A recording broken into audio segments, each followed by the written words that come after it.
What if I told you that the moment Jesus was nailed to the cross, the heavens didn't just stand still? What if I told you that right above the blood-stained earth, at that very instant, two of the most powerful archangels in existence, Michael, the warrior of heaven, and Uriel, the fiery flame of God, were not only watching, but intervening? You've heard the story of the crucifixion countless times, but I assure you, you've never heard it like this before. Hidden in the shadows of Calvary, in realms most don't dare to discuss, something took place that defies logic and challenges everything you thought you knew about that moment. So ask yourself, why did the sky go dark at noon? What was happening in the spirit while Jesus' body hung in agony? And what exactly did Michael and Uriel do when the King of Glory was pierced by that Roman spear?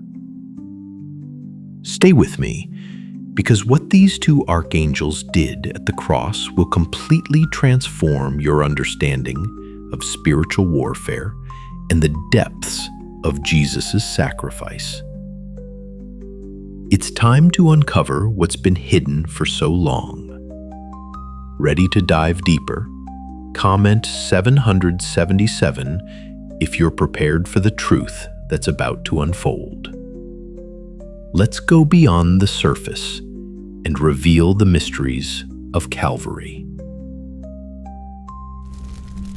Shocked hell, Michael and Uriel expose Lucifer at the cross. If you think the story of Calvary was confined to a dusty hill outside Jerusalem, surrounded by Roman soldiers and curious onlookers, you've only glimpsed a fragment of the truth. Most people see the cross merely through earthly eyes. They picture the rough wood, the torn flesh of a man gasping for breath, and the sneering mouths of those who mocked him. That's all very real, but it's only the outer crust of a mystery far older, far darker, and infinitely more magnificent. Imagine for a moment if you could slip beyond the boundary of flesh and sight, if you could peer through the thin veil that separates the world of men from the realm of spirits. What would you behold hovering over that grim hill called Golgotha? What if I told you that just above the cries of the crowd and the clang of Roman hammers, an ancient war was reaching its most critical hour, a conflict that began long before Adam ever drew his first breath? Let me guide you into that unseen dimension where reality takes on a sharper, more terrifying clarity. Scripture gives us a clue. It records that around midday, a strange terror seized the earth. The Gospel of Matthew says, "From the 6th hour, there was darkness over all the land until the 9th hour." Matthew 27, verse 45. But pause here. Was this merely a quirk of nature, a passing eclipse? The sky didn't grow dim or murky. It turned black, swallowing light itself for 3 relentless hours. Birds fell silent, the ground seemed to hold its breath, and men's hearts quivered under an oppression they couldn't name. But this darkness was no ordinary shadow. It was as if heaven had pulled a curtain across the sun, not to hide the spectacle, but to mark a battleground. In the spiritual realm, that dimension layered invisibly atop our own, a tempest raged. Can you imagine standing there, feeling the weight of an atmosphere so thick with conflict that even angels hushed their songs? Not a single seraph lifted a voice in worship. Instead, the heavenly host hovered in tense, watchful silence, as though the very outcome of eternity teetered on the agony unfolding below. Have you ever felt a darkness in your own life that seemed to go beyond bad luck or human cruelty? A gloom that was almost tangible, as if something far larger was at play. Perhaps what enveloped Golgotha that day was a cosmic echo of the battles still waged over human souls. It's a sobering thought. While men drove nails and cast lots for garments, unseen forces clashed in a fury that could scarcely be contained by the skies. Beige so.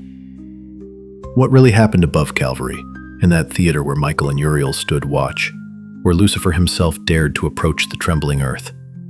Could it be that in that dreadful hush, lines were being drawn and kingdoms were being weighed? Hold on to that thought, for the story is only beginning to unfold. Lucifer, the fallen one, the ancient serpent who once led choirs of blazing stars in the courts of heaven, reclined upon his throne of shadows, eyes fixed on Calvary with a chilling satisfaction. Can you picture it? The same being who once glided through streets of transparent gold, whose voice had crafted harmonies that filled eternity, now lurking in darkness, savoring what he believed was his greatest triumph. Ever since Eden, when he first heard that haunting decree ripple through the garden, "And I will put enmity between you and the woman, and between your offspring and hers. He will crush your head, and you will strike his heel." Genesis 3:15, he had plotted for this day. For millennia he twisted kingdoms, whispered into thrones, and incited men to bloodshed, all to reach this ghastly spectacle, the promised seed of the woman, strung up, mutilated, abandoned, or so it appeared. But pause and imagine, did Lucifer truly understand what was happening? As he coiled there in his infernal pride, convinced that heaven's story was unraveling, he failed to see who else had gathered at the edge of mortal sight, for Lucifer was not alone in his watching. Hovering in realms untouched by human senses were two of the most enigmatic and awe-striking beings ever to stand near the throne of God. Michael, the Archangel of War, commander of heavenly armies, whose name means "who is like God," was stationed there. And beside him stood Uriel, the Archangel of divine light and hidden secrets, whose very essence burned with the wisdom of the Almighty. Can you feel the tension that must have throbbed between them, a vibration deeper than sound itself? Michael's presence was overwhelming, almost too vast for even the spiritual plane to contain. He towered like a living mountain, clothed not in ornamental gold, but in an armor that rippled with ancient fire, flames older than the sun itself. Every plate bore inscriptions of God's covenant names: El Shaddai, Jehovah Nissi, Elohim, glowing as if seared into the metal by the hand of God. In his mighty grasp, a sword blazed, its blade humming with power, carved with the very breath of the Creator. And what of his wings? They were not mere feathers, but swirling expanses that shimmered like nebulae, entire galaxies seemingly locked in perpetual flame. Uriel was a vision so intense it could scorch the soul. His entire being resembled a furnace set to the brilliance of 10,000 suns, his eyes molten with revelations that no mortal mind could hold without splintering. Though scripture scarcely names him, ancient writings whisper of Uriel as the keeper of prophecy and the interpreter of divine riddles, a confidant to mysteries too weighty for earthly tongues. These two had been silent watchers for ages, present at every critical turning in God's intricate tapestry of redemption. They were the keepers of divine thresholds, ensuring that every jot and tittle of God's timeline advanced uncorrupted. Now here they stood, or more precisely, flanked the trembling boundary between heaven and earth, bearing witness to the unthinkable, their own Creator nailed to splintered wood, gasping in human frailty. Imagine being there, swept into that supernatural vantage point, feeling the cold of Lucifer's smug dominion, yet seeing Michael's fierce readiness and Uriel's incandescent intensity. Would your heart not quake to wonder what clash might ignite if Lucifer dared step beyond what heaven permitted? Or would you sense that these angelic titans were not poised for immediate battle, but were guardians of a deeper, far more astonishing plan, one that might even reach into your own struggles and secret shames? And so they waited, as did all of creation, holding its breath at the precipice of a moment that would alter eternity. But what would happen next? In that charged silence between life and death, pride and promise remained veiled, drawing you closer to see the mystery unfold. The ground itself convulsed, quaking under a weight it was never meant to bear.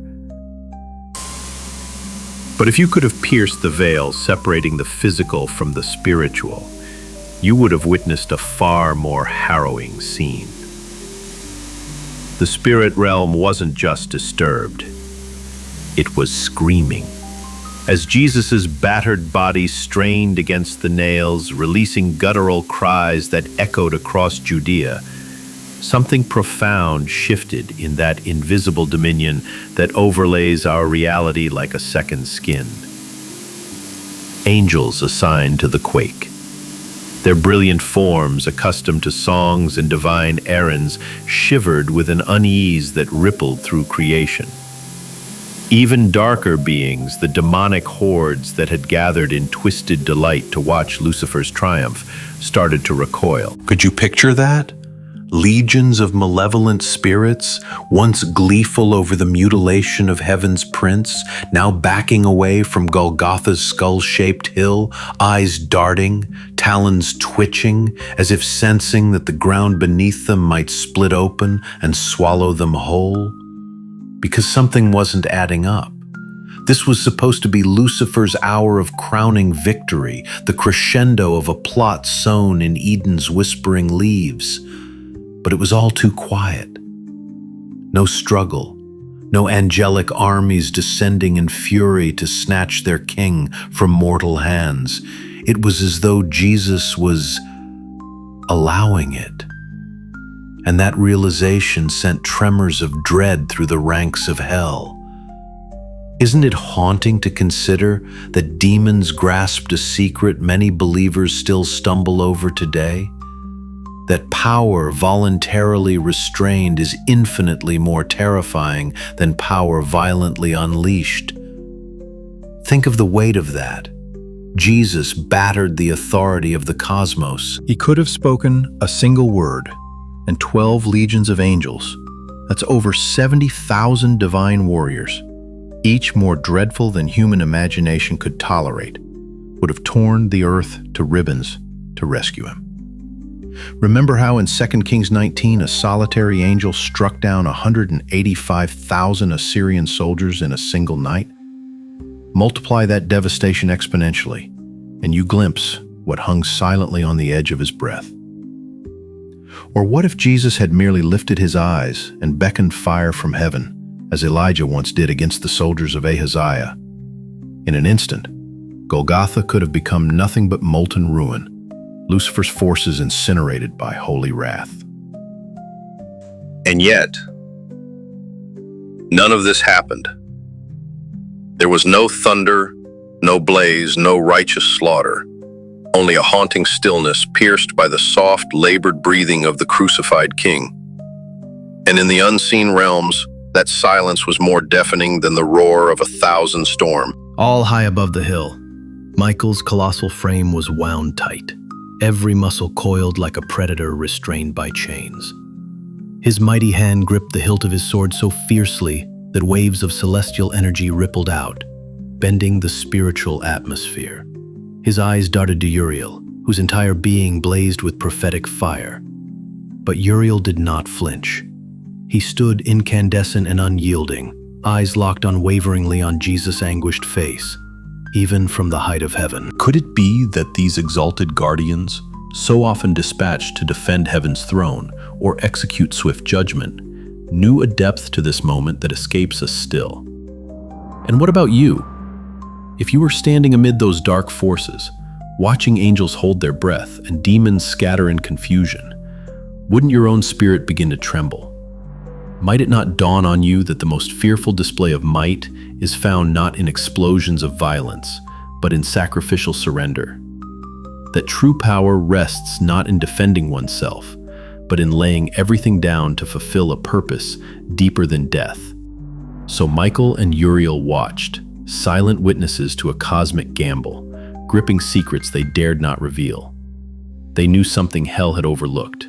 They understood what was about to burst forth from that haunting quiet, something that would ripple across eternity, reaching even into the battles you face today. But that revelation was yet to come. Hovering on the cusp of time, as all of heaven and hell waited, breathless. Now lean in, let your heart grow still, because what I'm about to unfold reaches far beyond dusty hills and iron nails. Before there was even such a thing as time, before light itself ever shattered the primordial void to reveal the first star, a scroll lay secure in the throne room of eternity. Not just any scroll. This was the scroll, sealed 7 times over by the very hand of God. Within its sacred folds were inscribed every detail of the universe's redemption.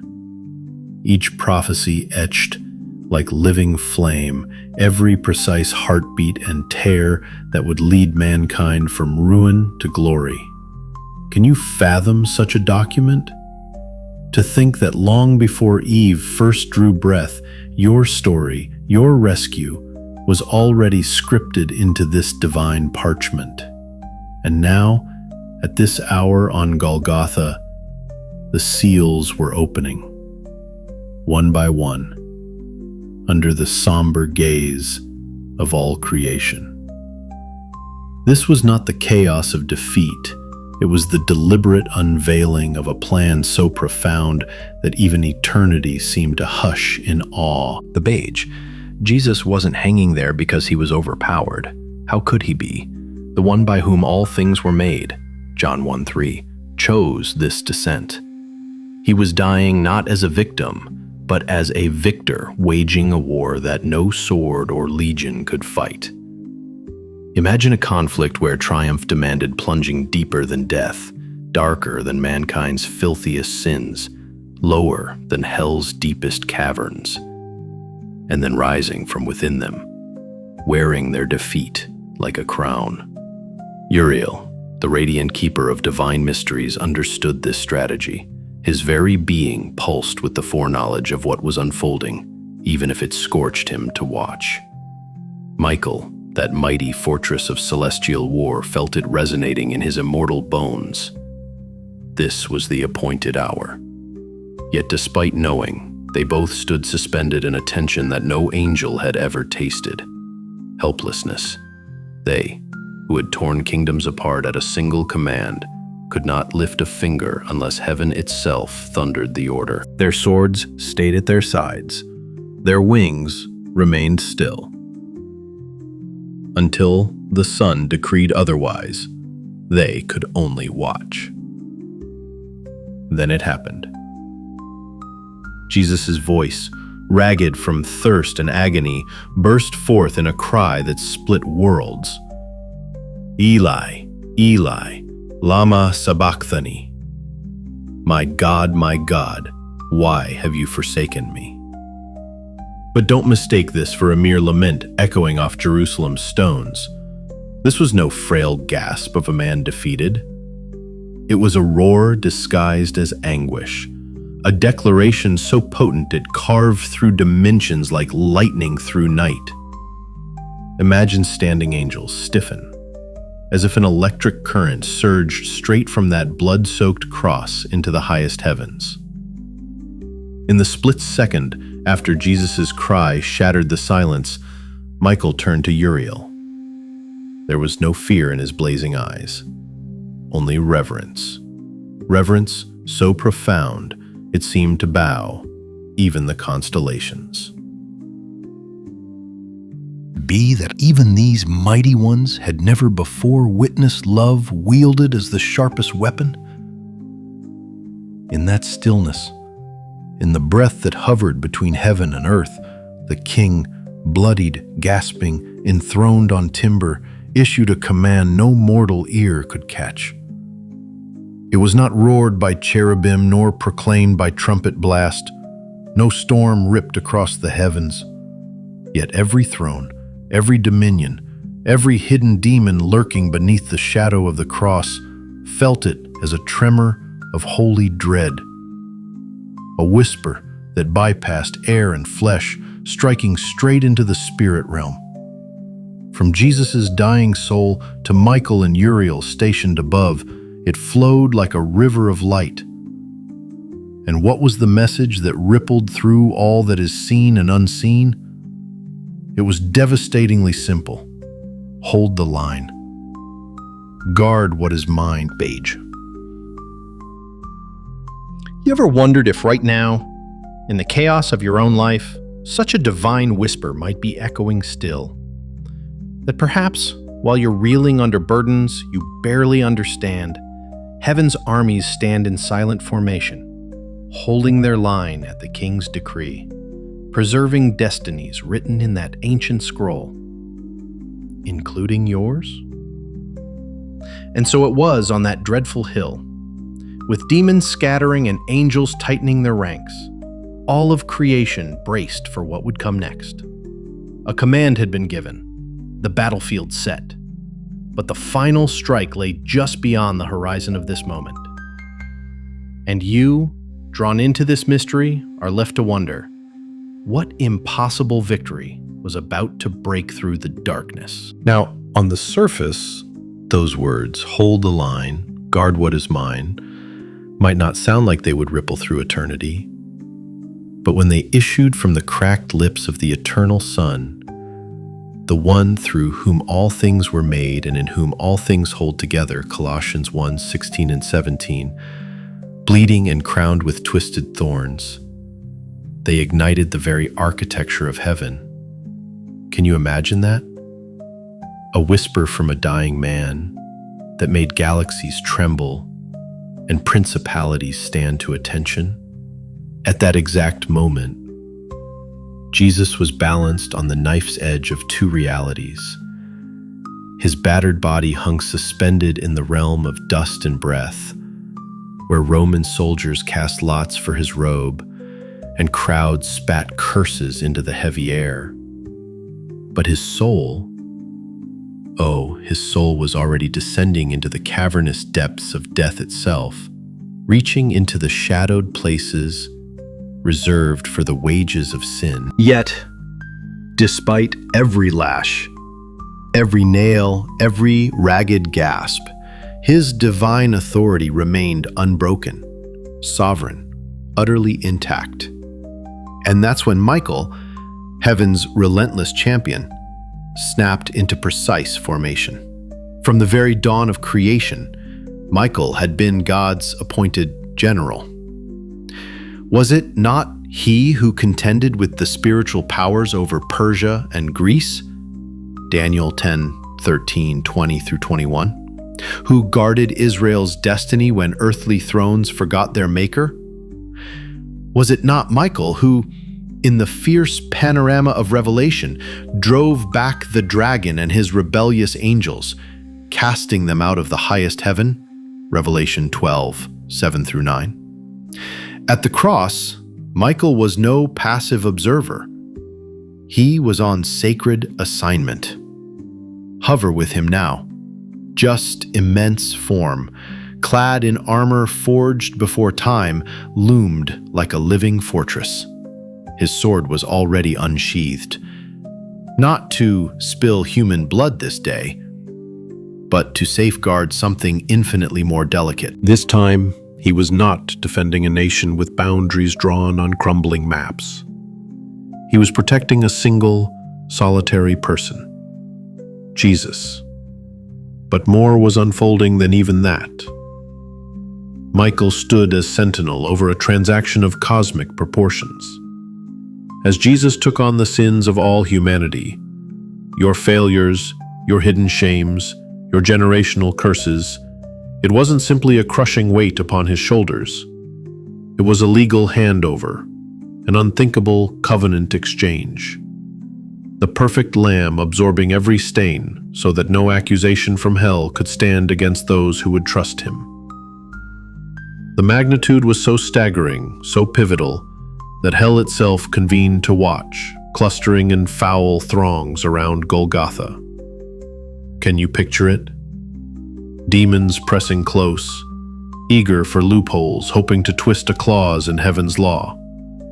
Precisely why Michael was there. No shadowed imp, no slithering spirit of confusion, no cunning prince of accusation would breach that blood-writ contract. Michael could not interfere in the physical. He could not strike down Roman executioners or pry nails from holy flesh. But in the spiritual dimension, he was unstoppable. Like an impregnable wall, he positioned himself between heaven's promise and hell's schemes, between the suffering Christ and the legalistic claws of demonic prosecutors who craved a chance to derail the covenant being etched in divine blood.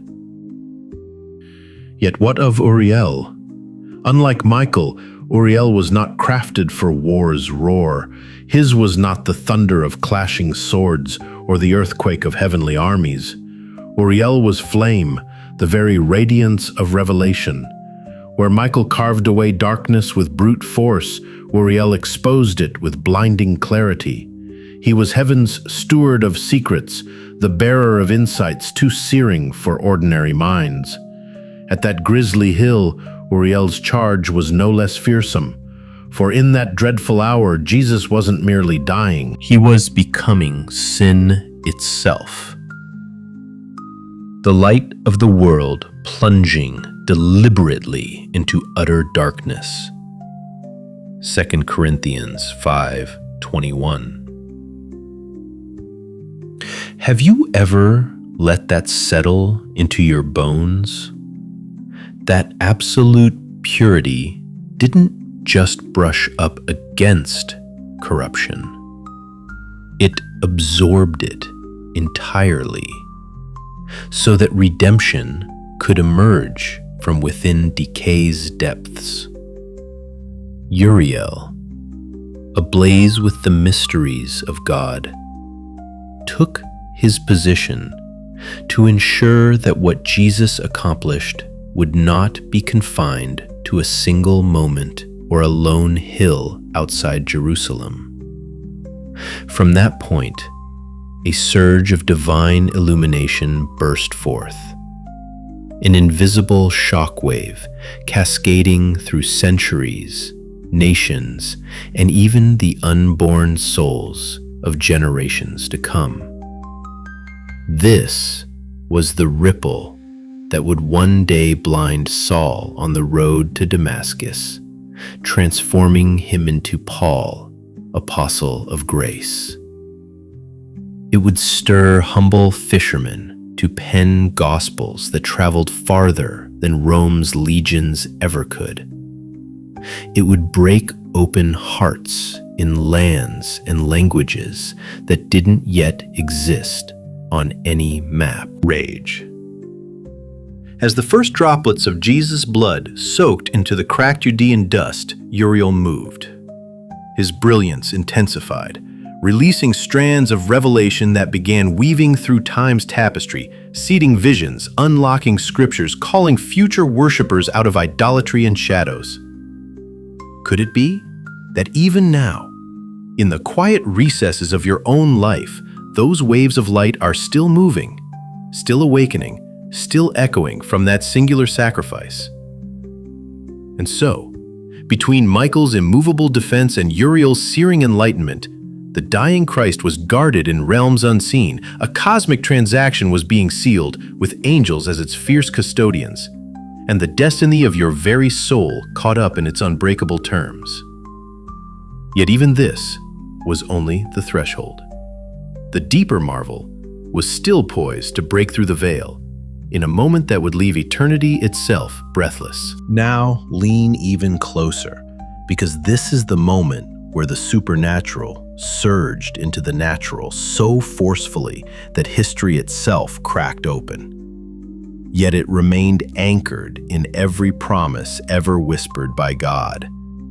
At the exact instant Jesus let out his final shuddering breath, something extraordinary happened in Jerusalem.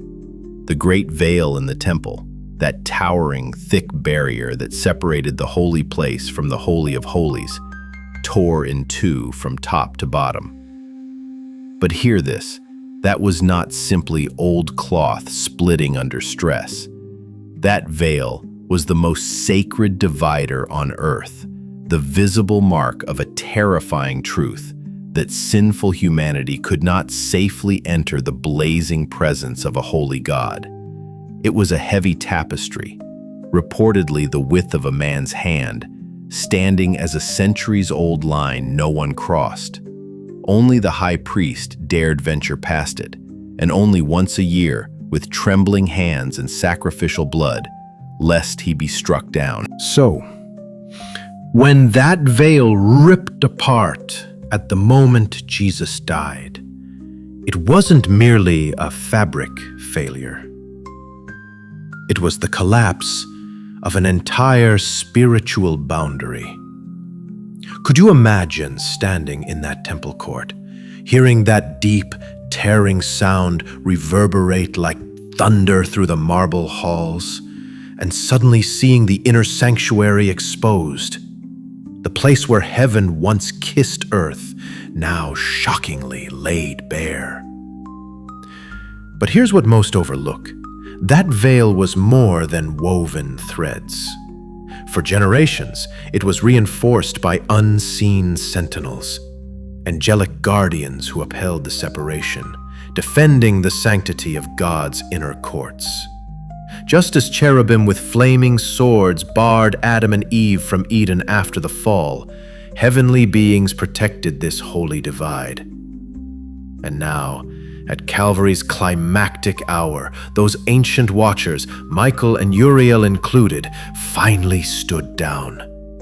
Not because they had failed, not because they were overpowered, but in perfect obedience to the unfolding decree. Because at that breath, the Lamb had become the bridge. Jesus' broken body now spanned the chasm between humanity's corruption and God's blazing glory. There was no more need for veils, no more need for angelic barricades, no more need for rituals that could only temporarily shield men from divine wrath. What a wonder!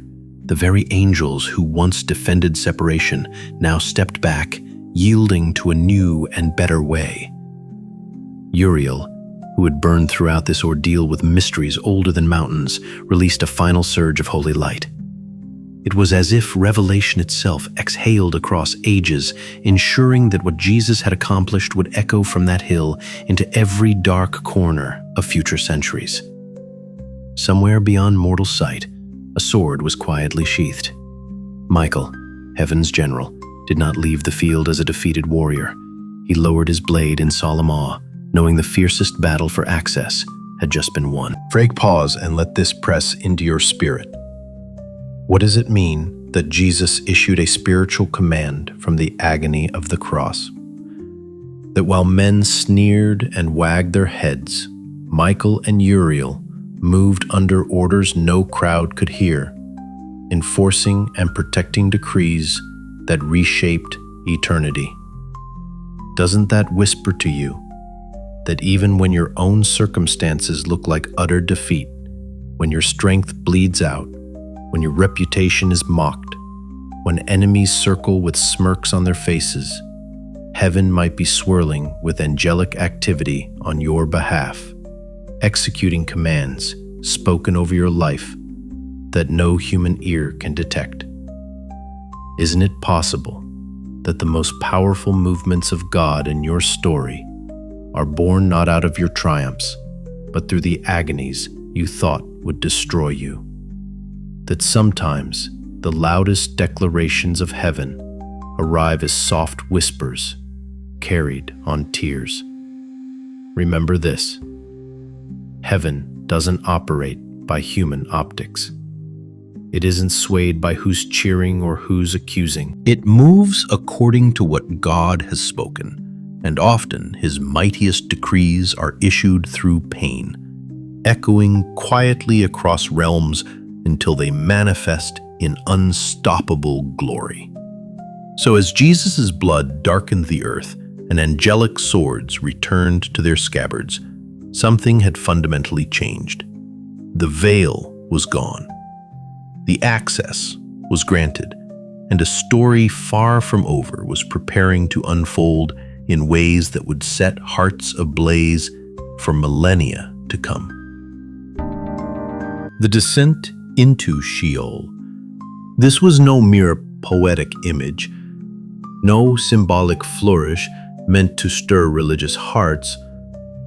This was a moment so staggeringly real, so spiritually seismic, that all creation seemed to hold its breath. Jesus had breathed his last atop Golgotha's hill. The ground itself convulsed under the weight of it. Rocks split open like fragile clay pots, and the towering veil in the temple tore itself in two as if an invisible hand had seized it. Men stood frozen in horror and confusion, staring up at a silent, lifeless body swaying on rough wood under an unnaturally dark sky. But they had no idea what was happening just beyond the thin crust of earth beneath their feet. For while the crowd shuffled away in uneasy silence, Jesus, the flawless, sinless, spotless Lamb of God, was already descending, not as a ghostly thought or some elegant metaphor, but spiritually, literally, eternally plunging into Sheol. This was not the meek Jesus of Sunday portraits. This was the Word of God in spirit form, still bearing the horrific scars of crucifixion, still robed in the appalling weight of humanity's sin. Yours, mine, all of it. And astonishingly, he did not descend alone.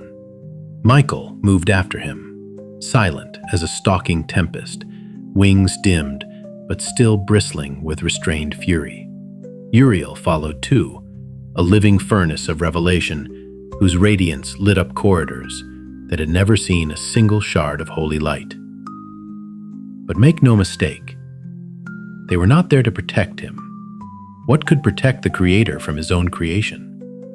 No, they descended simply to witness what no angel in all the epochs of eternity had ever seen. The King of all glory, entering hell's domain uninvited and entirely unchallenged. But what exactly was this place? Many imagine hell as twisted caricatures, flames, horns, pitchforks.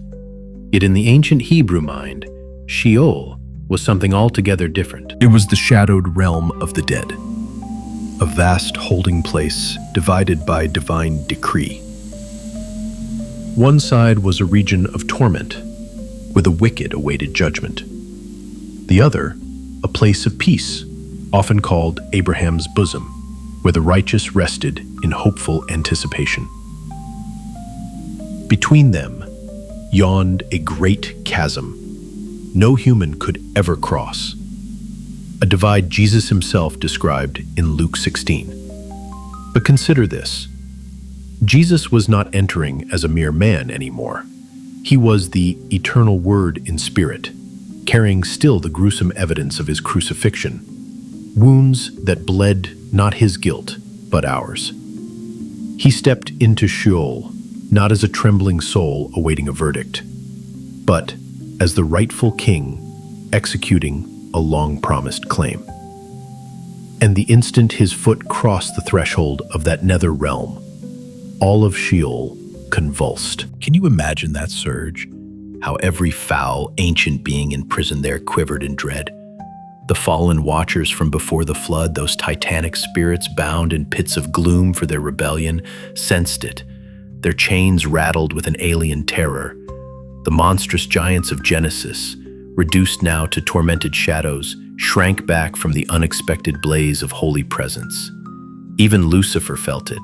He had departed Calvary smug, assured the tale was over. Yet now, his dark dominion rippled with fear, for an intruder had come, one who needed neither army nor breath to wage his war. Jesus walked through hell's desolate halls, clothed not in angelic splendor, but in the authority of heaven itself. Behind him trailed Michael, his face like storm-wrought iron, glowing with pent-up violence he was forbidden to unleash, and Uriel, blazing with such incandescent purity that darkness itself seemed to recoil and hiss. Pharmaceuticals here. Can you fathom what it means that Psalm 24 wasn't just beautiful poetry, but a prophetic script of this very invasion? Lift up your heads, O you gates. Be lifted up, you ancient doors, that the King of glory may come in. Now, read those lines again, but see them overlaid on this exact scene. The King of glory striding into the gloom of the dead, approaching gates older than Rome, older than Babylon. Gates hammered into being by rebellion itself. Did he knock? No. Did he raise his voice in thunder? He simply spoke, calm and absolute. A voice wrapped in eternity. Open. And the gates began to groan. Not from hinges turning, but because ancient legal bonds were snapping under a higher decree. Chains forged in curses, accusations, and death's long dominion broke apart without a single hammer strike. Beige. Could it be that even now, in places of your life that feel like locked tombs, Jesus still walks in with that same quiet, sovereign authority, speaking words that cause unseen chains to shatter? Might there be dungeons inside you where guilt or fear has long held dominion, that are already trembling under the weight of his whispered command? And so, with every step deeper into Sheol, with Michael's silent fury and Uriel's searing brilliance flanking him, the king advanced, not to plead, not to bargain, but to take.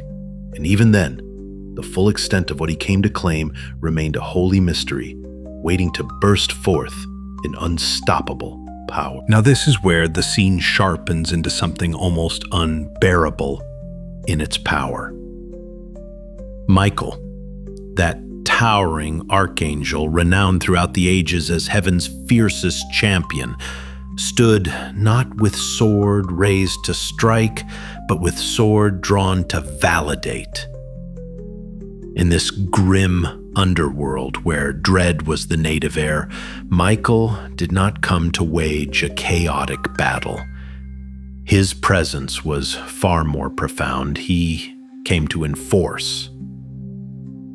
Because right there, in the sunless corridors of Sheol, Jesus was not petitioning. He was not pleading for access or negotiating some fragile ceasefire.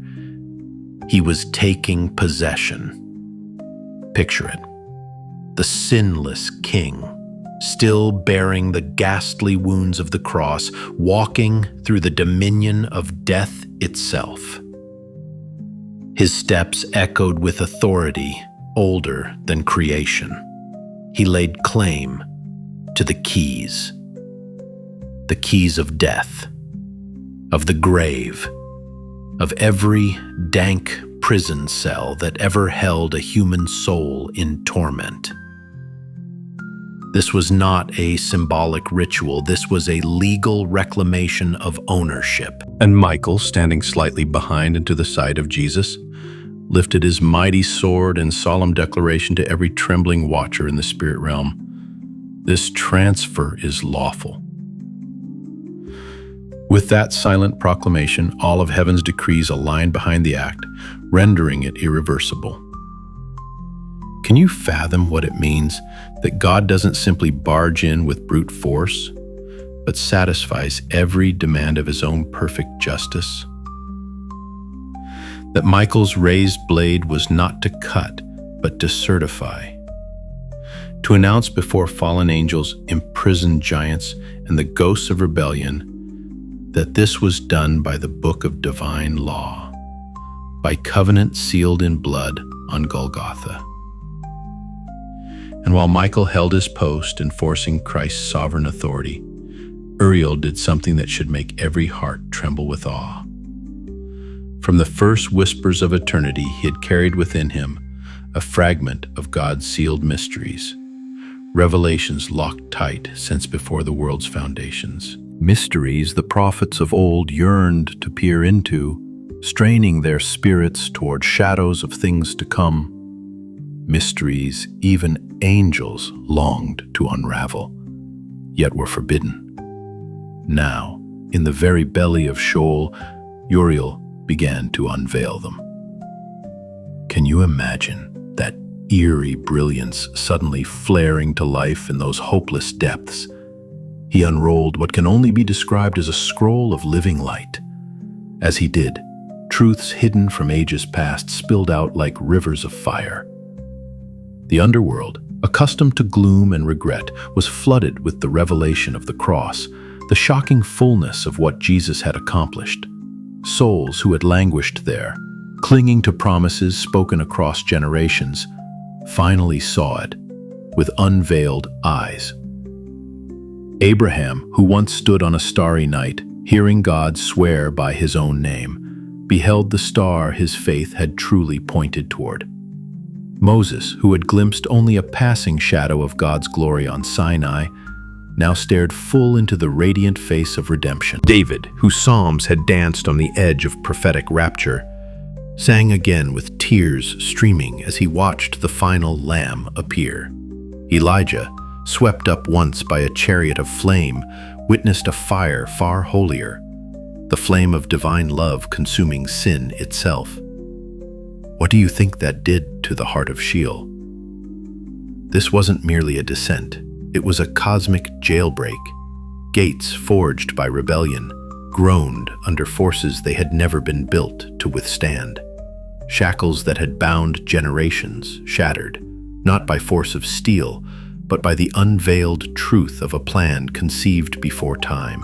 Fair pause here and let it pierce you. Might there be mysteries God has yet to unfold in your own life? Revelations that could turn your personal prisons into gates of release? Could it be that even now spiritual scrolls are opening over your story? Scrolls declaring debts paid, captives freed, destinies realigned? So there in Sheol, Michael stood immovable, his sword a living verdict, that all was being done in line with heaven's highest law. Uriel, blazing with sacred insight, unleashed revelations that set ancient hearts ablaze and loosed them from death's grip. And at the center of it all, Jesus, our King, our ransom, our victorious Lamb, marched forward not with a request, but with an unstoppable claim. The underworld would never be the same again, and neither would any soul who truly grasped what had just taken place. Finally, there, in the deepest cavern of death, farther than any mortal dread has ever reached, Jesus stood unmoved. Shadows that had ruled over millennia cowered before him, and then, with deliberate authority, he stretched out his hand. In that instant, within the unseen corridors of the spirit realm, something astounding materialized. Keys appeared, but not like anything men could craft or demons could corrupt. They weren't forged in molten iron or carved by human hands. These keys shimmered with an essence older than time itself, etched with the living language of eternity, pulsing with the very breath of God. There was the key of Hades, the key that governed the grim dominion of the grave, that locked away countless souls under sentences of death, and Lucifer, once the bright morning star, now twisted into the Prince of Shadows, stood powerless to halt what unfolded. No sneer curved his lips. No arrogant retort fell from his tongue. Not a single demon, no matter how vile or ancient, dared utter a challenge. The silence was deafening, thick with dread, because they all understood this was no theft. This was a rightful reclamation by the only one who ever had authority to take them. As Jesus grasped those keys, the entire underworld seemed to sigh, as if the walls of Sheol themselves felt the shift of dominion. Then he turned, eyes ablaze with a fire deeper than judgment, locking them onto Michael, and with just 3 words he shattered the stillness of countless ages. Time to rise. Can you imagine the weight of that command? Spoken not as a hopeful plea, but as a kingly edict that creation itself could not resist. Most people miss this staggering truth. Resurrection didn't begin at the tomb outside Jerusalem. It wasn't sparked by rolling away a stone. No, it started right here, in the bowels of death's own fortress. It started the very moment death was forced to kneel before the one it thought it had conquered. Chains that had coiled around souls for centuries burst apart like brittle reeds. Shackles fell from patriarchs and prophets who had waited in faith. In dim, forgotten corners of the spiritual realm, angels who had watched silently for generations now lit torches of holy flame, driving back shadows that had never known such brilliance. Michael, with his sword still drawn, stood guard as heaven's enforcer, ensuring that no dark power could contest this mass exodus. Uriel, radiant with mysteries, finally unveiled, unleashed waves of divine light that ignited destinies long delayed, opening eyes in ways no earthly preacher ever could. Foreground, can you grasp what this means for you? Jesus didn't slip quietly out of death's back door, hoping to escape notice. He didn't tiptoe past locked cells. He conquered death from the inside out. He dismantled its claim at its very core, leaving the enemy's throne room in ruin.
Isn't it possible that right now, those same words, time to rise, are echoing through the locked places of your soul, ready to fling wide the doors you thought would never open? So now you truly see. When Jesus was nailed to that rugged cross, abandoned by friends and surrounded by sneering crowds, he was anything but defeated. He was not weak, not forsaken, not overpowered by the machinery of Rome or the schemes of hell. In that harrowing silence, dripping with agony, he was commanding celestial armies. Even as blood poured from his battered body, he was issuing orders that rippled through the spirit realm, orchestrating a conquest so profound it overturned the throne of death itself. Michael stood nearby, his massive form almost quivering with pent-up power, sword unsheathed, not to slice through mortal flesh and bone, but to guard the most sacred transaction in eternity. This was no skirmish over borders or empires. This was the safeguarding of a transfer that rewrote the legal standing of every soul ever born. With that sword, Michael enforced heaven's decree, ensuring that no demon could twist the covenant Jesus was ratifying with his own lifeblood. Bade Uriel, that living blaze of revelation, didn't simply watch. He wasn't there as a passive observer cataloging divine history. He burned. with the hidden mysteries of God, mysteries sealed up before the sun ever shone or seas ever roared. Now, at the foot of a Roman execution, he poured out light to expose what had been hidden for ages, that salvation would come not by force of angelic legions, but by a lamb slaughtered in silence. Picture it. While men wept in confusion, and Rome laughed at what they thought was the pathetic end of a misguided teacher, the demonic realm shrieked in panic. Heaven, by contrast, stood at full attention. Angels lining invisible battlements, spirits of righteous men holding their breath, because they all knew this was the pivot upon which eternity would turn. So when Jesus finally gasped out, "It is finished," the entire cosmos felt the words cut through it like a blade of living light. Michael raised his sword high, a silent decree that sealed the victory in realms beyond mortal comprehension. Uriel, his hand still glowing with unveiled secrets, rolled up the scroll of God's mysteries with solemn reverence, for what was prophesied had now been accomplished, and in that instant the axis of history shifted forever. Now let this settle deep into your spirit. It means you were never designed to fight life's cruelest battles alone. Even in your lowest hour, when your body is racked by weakness, when your mind is swarmed by shadows and your prayers seem to drift unanswered into cold silence, heaven is not indifferent. Angels are still on assignment. God's strategy is still advancing through dimensions you can't see. And there is a power in your quiet endurance that hell cannot comprehend. Because sometimes your greatest victory comes not through loud triumph or shouted declarations, but through simply holding on, as Jesus did, trusting that unseen hands are shifting everything in your favor. So pause now and let these piercing questions echo inside you. What truly unfolded on that bleak hill called Golgotha? Why did the sky cloak itself in unnatural darkness at high noon, as if creation itself could no longer bear to look? Why did the temple's colossal veil tear apart, exposing what had been hidden for centuries? And why did two of heaven's greatest angels stand in grave silence over a scene so soaked in blood and brutality? Because this was no random execution. It was divine strategy at its most incomprehensible. It was sacrifice, uttering silent commands, a king laying down his life not merely to taste death, but to reclaim every shred of inheritance we forfeited. Michael knew it. His sword testified to it. Uriel saw it. His revelations streamed with it. And now you've glimpsed it too. Perhaps the next time your world goes dark, you'll remember some of heaven's most earth-shattering victories are born in places where it looks like all is lost. And in that knowing, you'll find the courage to stand your ground, because the same King who orchestrated this cosmic triumph still commands angels on your behalf.